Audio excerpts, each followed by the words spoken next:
Hey guys, welcome back to my channel. Yunus here. Today I want to talk to you about a tank that was used in the Second World War. This is the infamous Sherman Firefly, and it's a medium tank that was used by the UK and some other armored formation of some allies in the Second World War. And it's a tank that was based on the M4 Sherman, but was fitted with the more powerful British 7-pounder or 76.2 millimeter in caliber as its main weapon, and it was used as a stopgap before other future British tanks design came into service, and so this tank became the most common vehicle mounting the 7-pounder in the war. Now, the British Army used extensively the Sherman tanks, and they basically tried to fit in the turret the Sherman Fire or the turret of the Sherman tank, the 17-pounder, but they failed at some point. They had a lot of designs, and at some point in 1944 at the beginning of 1944 they managed to figure out the design of the turret. So they got it in time to equip the 21st Army Group of General Bernard Montgomery for the Normandy landings, and they used it, and it became highly valued as a tank because it was kind of the only Allied tank at that point which was good at reliably penning Panthers and Tiger tanks. And now, as you can see in World of Tanks, the tank is able to go quite nicely against enemy tanks reliably over here, because it does have a 171 pen with 150 alpha damage and a fairly fast firing gun with around 3.5 second reload speed. Now, the tank, as you can see over here, doesn't have any kind of... Now let's talk about the version in World of Tanks. The tank has poor mobility, it has poor armor, it has poor gun depression, it has poor view range, but it does compensate with this kick-ass gun with good DPM around 2.6k, with my loadout, with vents, with gun rammer, and also some coated optics.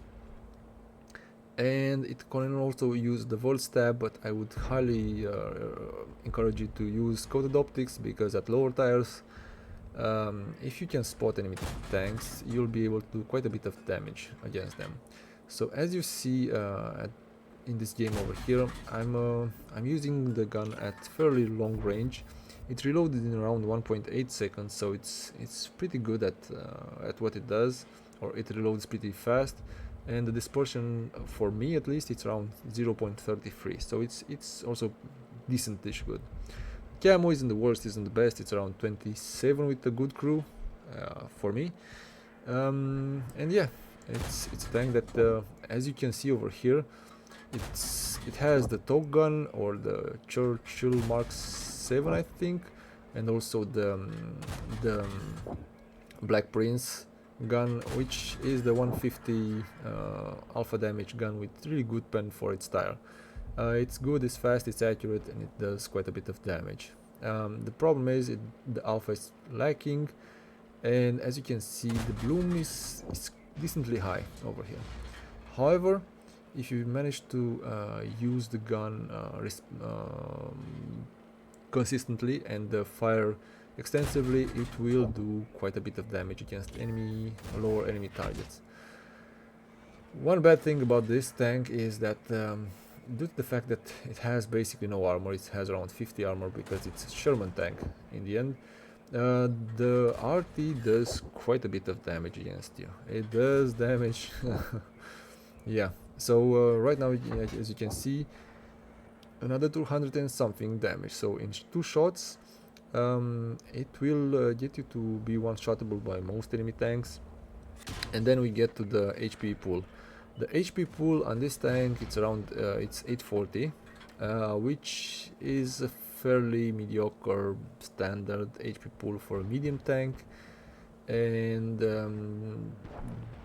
this does mean what the hell? This does mean that the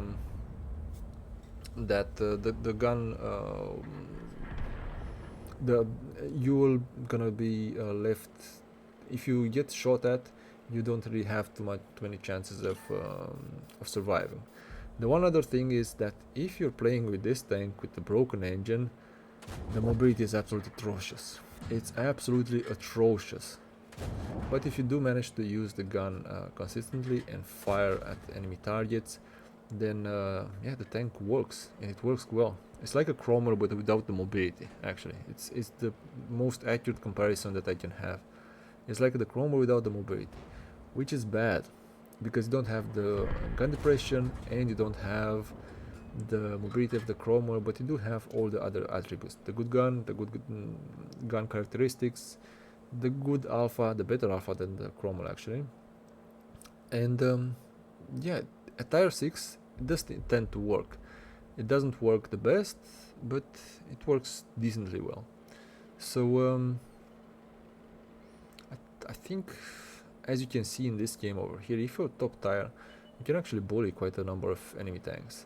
And now my torsionary over here, the RTs, are getting a bit of those of their own medicine. So I'm firing towards them, I'm firing at the Grille, now I'm firing at the Stug. And as you can see, the good rate of fire of the tank means that you're doing quite a bit of damage. And you're also being able to spot with the coated optics. So another good thing about the tank is the fact that, due to the fact that it does have good, it has some good penetration, you don't really need to use premium ammo kind of at all actually.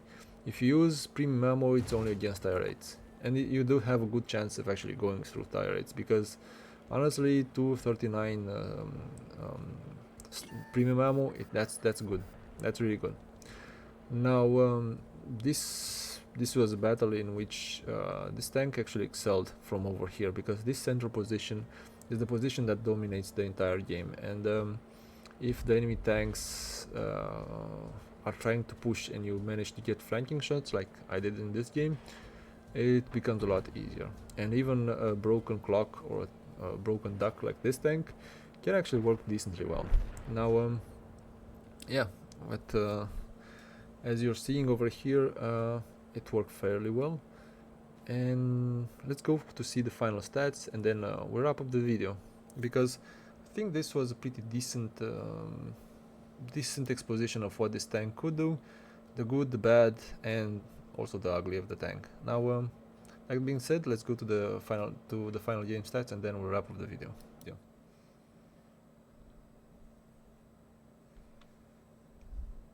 So the good things about the tank are the gun, the fact that you have good pen, you have good accuracy, you have good DPM. The bad thing, the gun depression is terrible. Honestly, it's just terrible. 6 degrees is not great. What else? This was a nice tanker, mastery badge, which was pretty nice, with the high caliber and also Confederate medal over here for almost 3k damage, almost 1400 XP. Yeah, so it was a pretty good game. This also netted me a profit of 47k. So all in all, not a bad game in this tank. So as a conclusion, the Sherman Firefly, well,